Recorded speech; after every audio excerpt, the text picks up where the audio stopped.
नमस्कार. अडीचच्या बातमीपत्रात मी सुहास धारणे आपलं स्वागत करतो. सुरुवातीला एक नजर ठळक बातम्यांवर.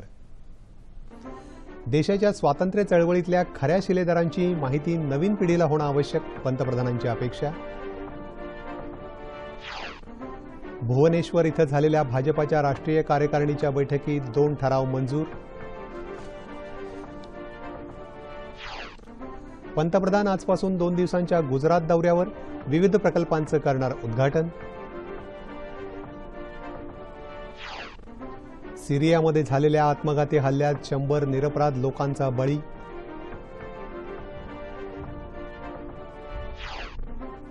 विमान अपहरण करण्याच्या इशाऱ्यामुळे मुंबई, हैदराबाद आणि चेन्नई विमानतळांवर अतिदक्षतेचा इशारा.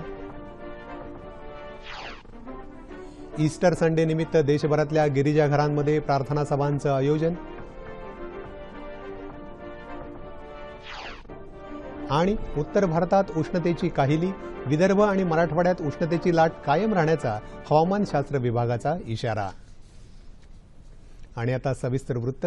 देशाच्या स्वातंत्र्य चळवळीचा इतिहास हा केवळ काही मोजकी कुटुंब आणि घटनांभोवती सीमित राहिला असला तरी नवीन पिढीला या जनचळवळीतल्या खऱ्या शिलेदारांची माहिती होणं आवश्यक आहे, असं मत पंतप्रधान नरेंद्र मोदी यांनी व्यक्त केलं आहे. ओदिशामधल्या भुवनेश्वर इथं आज पंतप्रधान नरेंद्र मोदी यांच्या हस्ते स्वातंत्र्य सैनिकांच्या कुटुंबियांना सन्मानित करण्यात आलं. त्यावेळी ते बोलत होते. ब्रिटिश ईस्ट इंडिया कंपनी विरोधात 1817 मध्ये ओदिशामध्ये झालेल्या पायका बंडामध्ये हे स्वातंत्र्य सैनिक सहभागी झाले होते. या संग्रामाला यावर्षी 200 वर्ष पूर्ण झाली. स्वातंत्र्य लढ्यात आदिवासी जनतेनं दिलेल्या योगदानाच्या सन्मानार्थ देशभरात 50 व्हर्च्युअल अर्थात आभासी प्रतिमा वस्तू संग्रहालय उभारण्यात येतील, अशी घोषणा पंतप्रधानांनी यावेळी केली. या कार्यक्रमानंतर पंतप्रधानांनी सुप्रसिद्ध लिंगराज मंदिराला भेट दिली. भुवनेश्वर इथं आज संपन्न झालेल्या भाजपाच्या राष्ट्रीय कार्यकारिणीच्या बैठकीत 2 ठराव संमत करण्यात आले. केंद्र सरकारच्या योजना आणि धोरणं समाजातल्या सर्व स्तरांपर्यंत पोहोचवण्याबाबत तसंच पक्षाच्या मिशन 2019ला अंतिम स्वरूप देण्याबाबत या बैठकीत चर्चा झाली. केंद्रीय मनुष्यबळ विकास मंत्री प्रकाश जावडेकर यांनी वार्ताहर परिषदेत याबाबत माहिती दिली. सरकारनं इतर मागासवर्गीयांसाठीच्या आयोगाला घटनात्मक दर्जा बहाल केला, मात्र काँग्रेसनं राज्यसभेत या विधेयकावर आडमुठेपणा दाखवला, असं जावडेकर म्हणाले. देशातली 52% अधिक जनता आर्थिक आणि सामाजिकदृष्ट्या मागासलेली आहे. काँग्रेसनं गरीब आणि दुर्बलांना न्याय देण्याऐवजी मतांचं राजकारण करण्यात स्वारस्य दाखवलं, अशी टीकाही त्यांनी केली. 2014 मध्ये पंतप्रधान नरेंद्र मोदी यांच्याकडून जनतेला ज्या अपेक्षा होत्या त्याचं रूपांतर आता विश्वासात झालं असून लोकांनी जाती आणि धर्माच्या जोखडात न राहता विकासाला मतं दिली, असं जावडेकर म्हणाले.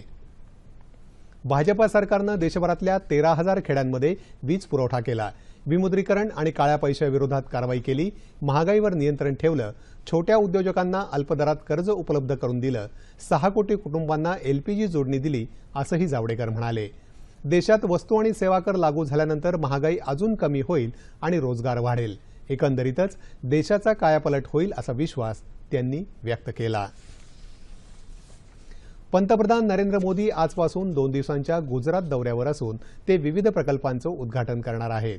या दौऱ्यामध्ये गुजरातला विविध प्रकारच्या योजना आणि इतर लाभ मिळण्याची अपेक्षा व्यक्त केली जात आहेत. पंतप्रधान सिल्वासामध्ये एका सार्वजनिक सभेला संबोधित करणार आहेत. पंतप्रधान उद्घाटन करत असलेल्या विविध योजनांअंतर्गत 21,000 लाभार्थ्यांना सहाय्यक उपकरणं दिली जाणार आहेत. यामध्ये पंतप्रधान उज्ज्वला योजना आणि आवास योजनांचा समावेश आहे. त्याचबरोबर एका रोजगार मेळाव्यातही नोकऱ्यांच्या नियुक्तीपत्र लाभार्थ्यांना दिली जाणार आहेत. सौराष्ट्र नर्मदा सिंचन प्रकल्प म्हणजे सौनी योजनेच्या पहिल्या टप्प्याचं उद्घाटन, दुसऱ्या टप्प्याचं भूमिपूजन पंतप्रधानांच्या हस्ते होणार आहे. सिरियामध्ये एका बस स्थानकावर झालेल्या आत्मघाती हल्ल्यात 100हून अधिक जणांचा बळी गेला आहे. बंडखोरांचा प्रभाव असलेल्या भागातल्या स्थलांतरांसाठी खाद्यपदार्थ घेऊन जाणाऱ्या एका गाडीत ठेवलेल्या बॉम्बचा स्फोट घडवण्यात आला. या स्फोटाची जबाबदारी कोणत्याही संघटनेनं स्वीकारलेली नाही. मात्र सरकार समर्थक प्रसारमाध्यमं आणि विरोधकांकडून या संदर्भात एकमेकांवर आरोप केले जात आहेत. या भागातल्या नागरिकांच्या स्थलांतराची प्रक्रिया सुरू असताना हा स्फोट घडवण्यात आला.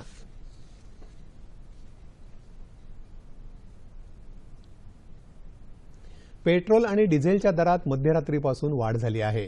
पेट्रोलच्या दरात प्रति लिटर ₹1.39 तर डिझेलच्या दरात ₹1.04 वाढ करण्यात आली। आंतरराष्ट्रीय बाजारातल्या इंधनाच्या दरांनुसार ही वाढ झाली आहे। इंडियन ऑइल कॉर्पोरेशन या कंपनीनं ही माहिती दिली। आंतरराष्ट्रीय बाजारात इंधनाच्या दराचे कल आणि डॉलरच्या तुलनेत रुपयाचं मूल्य यावर सातत्यानं लक्ष ठेवलं जाणार असून त्याचा प्रभाव देशी बाजारपेठेतल्या इंधनांच्या दरांवर दिसून येईल। यापूर्वी 1 एप्रिल रोजी पेट्रोलच्या दरात ₹4.85 तर डिझेलच्या दरात ₹3.41 कपात करण्यात आली होती। मुंबई, हैदराबाद आणि चेन्नई विमानतळांवरून विमान अपहरण करण्याचा प्रयत्न होण्याचा इशारा मिळाल्यावर या विमानतळांवरची सुरक्षा व्यवस्था वाढवण्यात आली आहे। या विमानतळांवर अतिदक्षतेचा इशारा जारी करण्यात आला आहे। मुंबई, हैदराबाद आणि चेन्नई विमानतळांवर विमान अपहरणाच्या प्रयत्नांबाबत 6 जणांना बोलताना ऐकल्याचा दावा करत ही माहिती एका महिलेनं मुंबई पोलिसांना ईमेलद्वारे दिली आहे। या ईमेलमधल्या तपशिलाची पोलीस छाननी करत असून या महिलेशी संपर्क साधण्याचा प्रयत्न करत आहेत। सीआयएसएफचे संचालक ओ.पी. सिंग यांनी या वृत्ताची पुष्टी केली आहे। प्रवाशांची आणि त्यांच्या सामानाची अतिशय काटेकोर तपासणी, विमानतळाच्या परिसरात गस्तीमध्ये वाढ अशा उपाययोजना केल्या जात आहेत। बॉम्बशोधक श्वान पथकही तैनात केले असल्याचं सिंग यांनी सांगितलं। जलयुक्त शिवार अभियानाचे 2015-16 साठीचे राज्यस्तरीय पुरस्कार काल जाहीर करण्यात आले।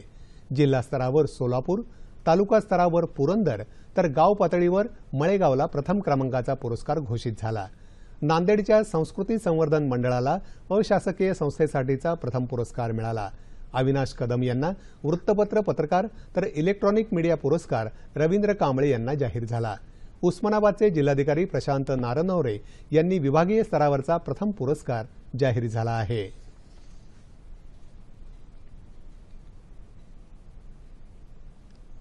मराठवाडा विभागात महसूल विभागाचं नवं आयुक्तालय लातूरला व्हावं का नांदेडला यासाठी नेमलेल्या दांगट आयोगाचा अहवाल मान्य करू असं काँग्रेसचे प्रदेशाध्यक्ष खासदार अशोक चव्हाण यांनी सांगितलं। लातूर महानगरपालिका निवडणुकीच्या प्रचारासाठी अशोक चव्हाण, माजी मंत्री हर्षवर्धन पाटील, मधुकर चव्हाण काल लातूरमध्ये आले होते। त्यावेळी आयोजित पत्रकार परिषदेत चव्हाण बोलत होते। देशात शेतकरी आत्महत्यांमध्ये महाराष्ट्र आघाडीचं राज्य ठरत आहे असंही ते म्हणाले। मुख्यमंत्र्यांना ज्या काही दीर्घकालीन योजना राबवायच्या आहेत त्या त्यांनी राबवाव्यात, मात्र सध्या शेतकऱ्यांना मदत म्हणून तातडीनं कर्जमाफी करावी असं म्हणत हे सरकार शेतकऱ्यांप्रती असंवेदनशील असल्याची टीकाही त्यांनी यावेळी केली। यावेळी त्यांनी लातूरमध्ये आत्महत्या केलेल्या शीतल वायाळांच्या निधनाबद्दल दुःखही व्यक्त केलं।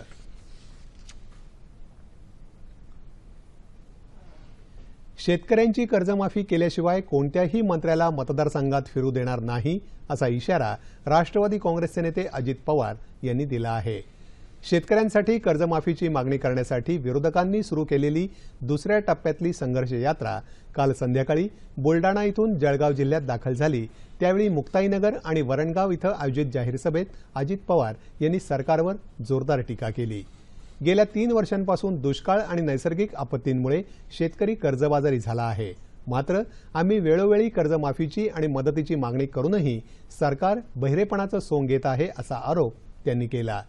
उत्तर प्रदेशात भाजपा सरकार शेतकऱ्यांना कर्जमाफी देतं, मात्र राज्यातलं भाजपा सरकार कर्जमाफी संदर्भात शेतकऱ्यांची दिशाभूल करत आहे असं त्यांनी सांगितलं। यावेळी विधानसभेतले विरोधी पक्षनेते राधाकृष्ण विखे पाटील, माजी विधानसभा अध्यक्ष दिलीप वळसे पाटील, प्राध्यापक जोगेंद्र कवाडे आदी मान्यवर उपस्थित होते। स्वाईन फ्लूचा वाढता प्रादुर्भाव रोखण्यासाठी प्रत्येक जिल्ह्यातल्या आरोग्य यंत्रणेनं सतर्क राहण्याच्या सूचना आरोग्यमंत्री डॉ. दीपक सावंत यांनी दिल्या आहेत। राज्यातले जिल्हा शल्य चिकित्सक, आरोग्य अधिकारी आणि संबंधित इतर अधिकाऱ्यांना व्हिडिओ कॉन्फरन्सिंगच्या माध्यमातून त्यांनी या संदर्भात सूचना दिल्या। स्वाईन फ्लूच्या रुग्णांसाठी आवश्यक औषधं कमी पडू नयेत यासाठी स्थानिक पातळीवर औषधं खरेदी आणि आवश्यकता भासल्यास खाजगी तज्ज्ञांचा सल्ला घेण्याचंही मान्यता दिल्याचं त्यांनी यावेळी सांगितलं। 2015च्या तुलनेत यंदा स्वाईन फ्लू आटोक्यात असला तरी राज्य सरकार या आजारावर नियंत्रण मिळवण्यासाठी सर्वतोपरी प्रयत्न करत आहे असंही त्यांनी सांगितलं।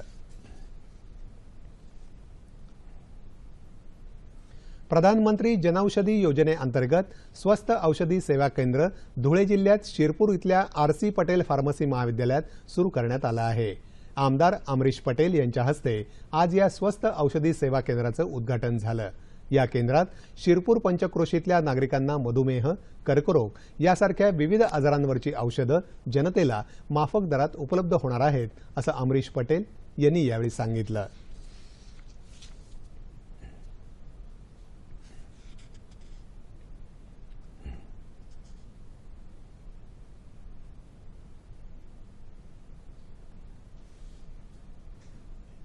समुद्री कासवांच्या उपचार आणि संवर्धनासाठी वनविभाग आणि wild life conservation and animal welfare असोसिएशनच्या वतीनं पालघर जिल्ह्यातल्या डहाणूच्या किनाऱ्यावर केंद्र कार्यरत आहे। पाहूयात त्याबाबतचा वृत्तांत। समुद्रात मासेमारी करणाऱ्या यांत्रिकी नौकांच्या जाळ्यात अडकून देशभरात शेकडो समुद्री कासव मृत्यू पावतात किंवा जखमी होतात। या कासवांच्या देखभालीसाठी तसंच उपचारासाठी पालघर जिल्ह्यातल्या डहाणू किनाऱ्यावर एक केंद्र कार्यरत आहे।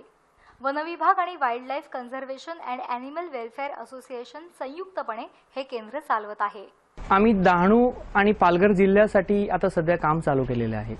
आमचे एक महत्त्वाचा सब्जेक्ट आहे समुद्री कासव, ज्याच्यावर लोकांचं दुर्लक्ष आहे। म्हणजे टायगर्ससाठी भरपूर प्रोजेक्ट्स चालले आहेत, पण सी टर्टल जे शेड्यूल 1 स्पीसीज आहे त्याच्यासाठी एक पण प्रोजेक्ट नाही मिळत। आमचं एक नॉर्मल काम आहे तिकडनं रेस्क्यू करून आणायचं, त्याला ट्रीट करायचं आणि परत निसर्गात सोडायचं। सापांसाठी आम्हाला कॉल येतात, लेपर्ड्स जे बिबट असतात, बिबट म्हणतात, तर त्याच्यासाठी आम्हाला कॉल येतात।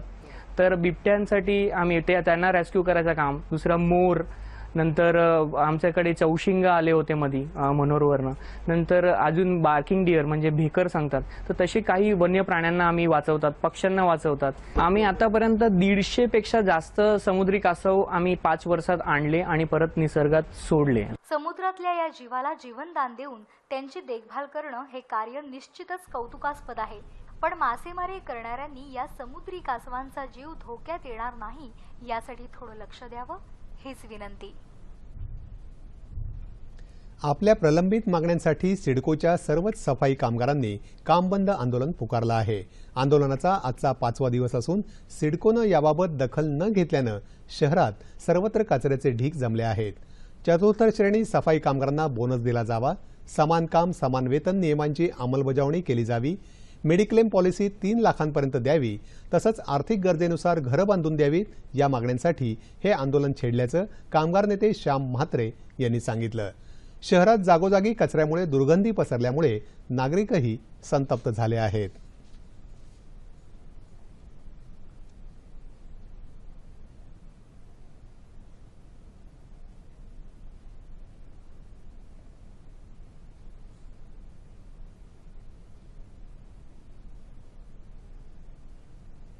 भगवान श्रीकृष्णानं गीतेत सांगितल्याप्रमाणे ती स्वतःचा उद्धार करण्यासाठी धडपडते।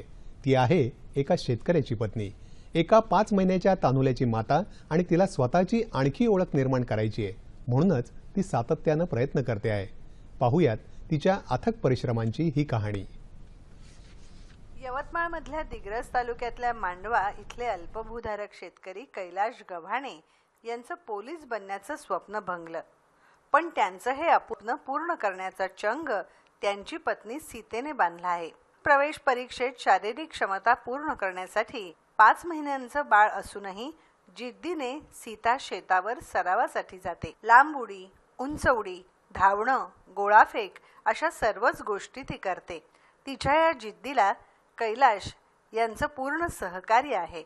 मला असा विश्वास आहे की मी एक दिवस पोलीस भरतीमध्ये यशस्वी होईल आणि देशाची सेवा करील। लग्नानंतर सीतेला 12वीची परीक्षा देण्यासाठी त्यांनी प्रोत्साहित केलं। आता त्या मुक्त विद्यापीठातून BAच्या 2य वर्षाला आहेत। आपण 100% पोलीस प्रवेश परीक्षा उत्तीर्ण होऊ आणि पतीचं स्वप्न पूर्ण करू असा विश्वास सीतेने व्यक्त केला आहे। राज्यातल्या गरीब शेतकऱ्यांना बियाणं, खतं आणि कीटकनाशकं मोफत देण्याचा राज्य सरकारचा विचार आहे। महसूल मंत्री चंद्रकांत पाटील यांनी मुंबईत वार्ताहरांना ही माहिती दिली। शेतकऱ्यांचा उत्पादन खर्च कमी व्हावा, तसंच बाजारात शेतमालाला कमी भाव मिळत असताना त्याचं नुकसान होऊ नये असा सरकारचा उद्देश आहे, असंही त्यांनी सांगितलं। मोठ्या प्रमाणावर कर्जबाजारी असणाऱ्या शेतकऱ्यांसंदर्भात त्यांनी चिंता व्यक्त केली। येत्या काही महिन्यात सरकार राष्ट्रीय ग्रामीण रोजगार हमी योजनेअंतर्गत शेतमजुरांनाही समाविष्ट करणार असल्याची माहिती त्यांनी दिली. तसंच शेतकऱ्यांच्या हितासाठी अन्नधान्याला किमान समर्थन मूल्य देण्याचंही सरकारची योजना आहे, असं पाटील म्हणाले.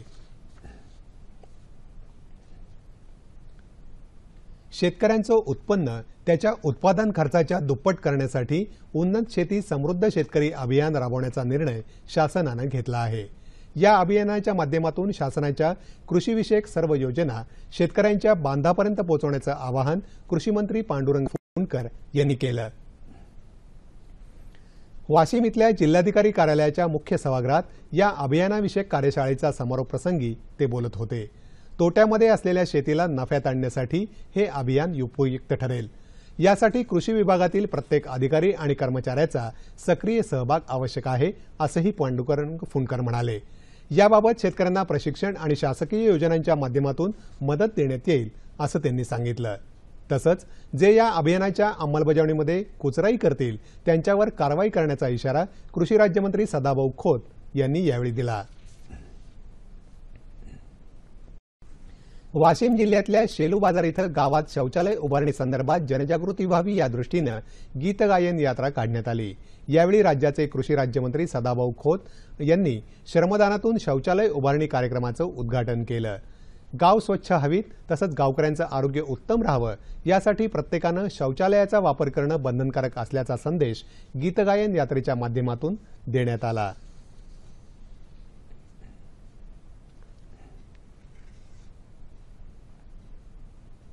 आम्हा बायांना खूप दूर संडासला जावं लागतं. त्याच्यामुळं आम्ही घरच्यांना सांगितलं, खूप त्रास होतो संडासला जायला. त्यांनी घरच्यांनी संडास बांधला आणि आता आम्हाला वापर चालू आहे. आम्ही थोड्या जागेतच जागा नव्हती तरी संडास बांधला. आता आम्हाला त्रास होत नाही. रायगड परिसरातल्या वरंडोली वरेकोण या भागातल्या डोंगर रांगांमध्ये बेसुमार वृक्षतोड झाल्यामुळे गेल्या महिन्याभरात इथलं तापमान वाढलं आहे, असं मत पर्यावरण अभ्यासकांनी मांडलं आहे. इथल्या कोळशांच्या भट्ट्या राजरोसपणे सुरू असून आदिवासींच्या उदरनिर्वाहाचं कारण पुढे करत इथं जंगलं आणि कोळसा माफिया मोकाटपणानं आपलं काम करत आहेत. महाड, पोलादपूर आणि पालीसारख्या तालुक्यातही बेकायदेशीर कृत्य सुरू आहेत. याचा परिणाम वन्यजीवांवरही होत असून त्यांनी मानव वस्तीकडे धाव घेतली आहे. पर्यावरण संरक्षणासाठी आणि जैवविविधतेची जपणूक करण्यासाठी प्रयत्न होत असताना अशा कृत्यांमुळे वनसंपत्ती आणि वन्यजीवांचं मोठ्या प्रमाणावर नुकसान होत आहे. त्यावर तातडीनं उपाययोजना करणं गरजेचं आहे. माती आहे ती माती निघून जाते, खालचा बेसाल्ट रॉक उघडा पडलेला आहे आणि तो तापल्यामुळे सर्वात जास्त उष्णता तो निर्माण करतो. धुळे जिल्ह्यातल्या क्रीडा संकुलात राष्ट्रीय तलवारबाजी स्पर्धा सुरू आहे. जिल्हाधिकारी दिलीप पांढरपट्टे यांच्या हस्ते नुकतंच या स्पर्धेचं उद्घाटन झालं. 12 राज्यांतर्फे 125 राष्ट्रीय आणि आंतरराष्ट्रीय पातळीवरचे तलवारबाज या स्पर्धेत सहभागी झाले आहेत. त्यामुळे धुळेकरांना उत्कृष्ट तलवारबाजी पाहायला मिळत आहे. आंतरराष्ट्रीय तसंच राष्ट्रीय स्पर्धेत जास्तीत जास्त खेळाडू तयार करून पाठवावेत या उद्देशानं तलवारबाजी संघटना आणि जिल्हा क्रीडा विभाग यांनी या स्पर्धेचं आयोजन केलं आहे. आजपर्यंत ही स्पर्धा सुरू राहणार आहे. स्वरसाधना समितीच्या वतीनं मुंबईतल्या गिरगावात काल भारतीय विद्याभवन इथं संगीत आणि नृत्याचा कार्यक्रम सादर झाला. या कार्यक्रमात अपूर्वा गोखले, पल्लवी जोशी या जोडीनं शास्त्रीय संगीत सादर केलं, तर धारा दत्ता यांनी ओडिसी नृत्य सादर केलं. बासरी आणि सतारवादन यांची जुगलबंदीही रसिकांना यावेळी अनुभवता आली. स्वरसाधनेचं हे 52वं वर्ष आहे.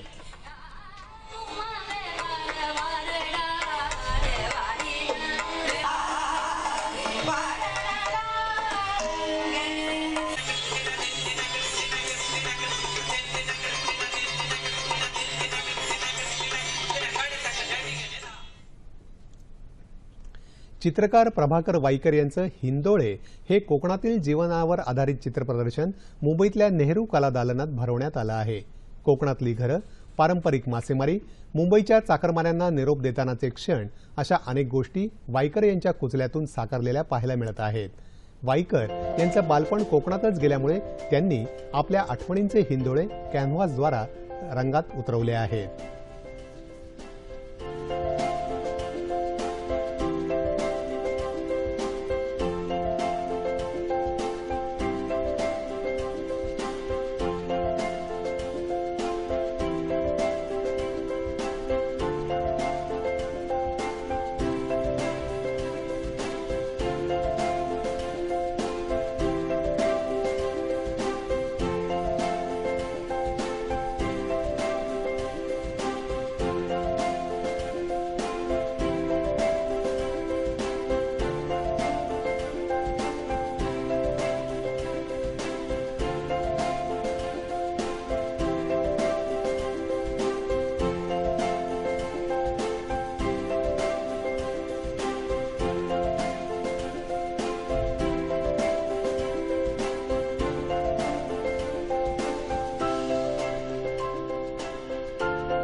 दोन भारतीय खेळाडूंमध्ये झालेली अटीतटीची अंतिम लढत जिंकत बी साई प्रणीतनं आज सिंगापूर सुपर सिरीज बॅडमिंटन स्पर्धेचं अजिंक्यपद पटकावलं.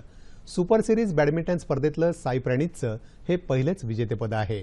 आज झालेल्या सामन्यात बी साई प्रणीतनं भारताच्याच के श्रीकांतचा 17-21, 21-17 आणि 21-12 अशा सरळ गेममध्ये पराभव केला. काल झालेल्या उपांत्य सामन्यात बी साई प्रणीतनं कोरियाच्या ली डॉंग केऊनला पराभूत केलं, तर दुसऱ्या उपांत्य सामन्यात के श्रीकांतनं अँथनी गिटिगवर विजय मिळवत अंतिम फेरी गाठली होती.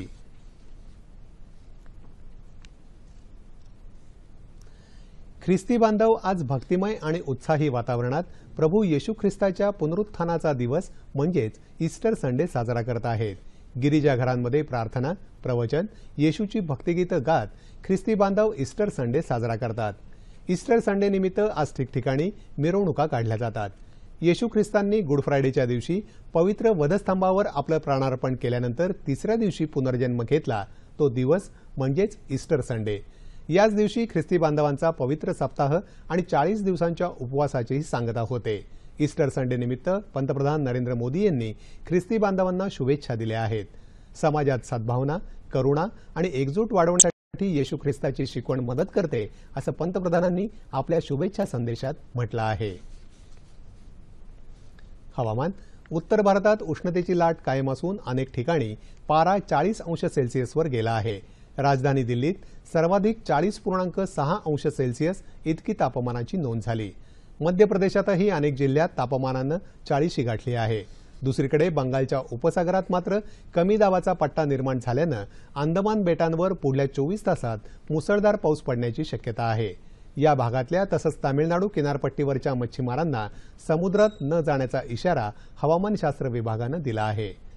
मराठवाडा आणि विदर्भात तसंच कोकण आणि मध्य महाराष्ट्राच्या काही भागात कमाल तापमानात सरासरीच्या तुलनेत लक्षणीय वाढ झाली आहे.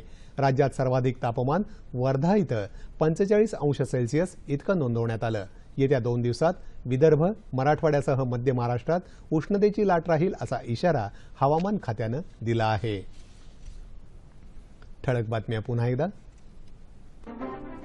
देशाच्या स्वातंत्र्य चळवळीतल्या खऱ्या शिलेदारांची माहिती नवीन पिढीला होणं आवश्यक, पंतप्रधानांची अपेक्षा. भुवनेश्वर इथं झालेल्या भाजपाच्या राष्ट्रीय कार्यकारिणीच्या बैठकीत 2 ठराव मंजूर. पंतप्रधान आजपासून 2 दिवसांच्या गुजरात दौऱ्यावर, विविध प्रकल्पांचं करणार उद्घाटन. सिरियामध्ये झालेल्या आत्मघाती हल्ल्यात 100 निरपराध लोकांचा बळी.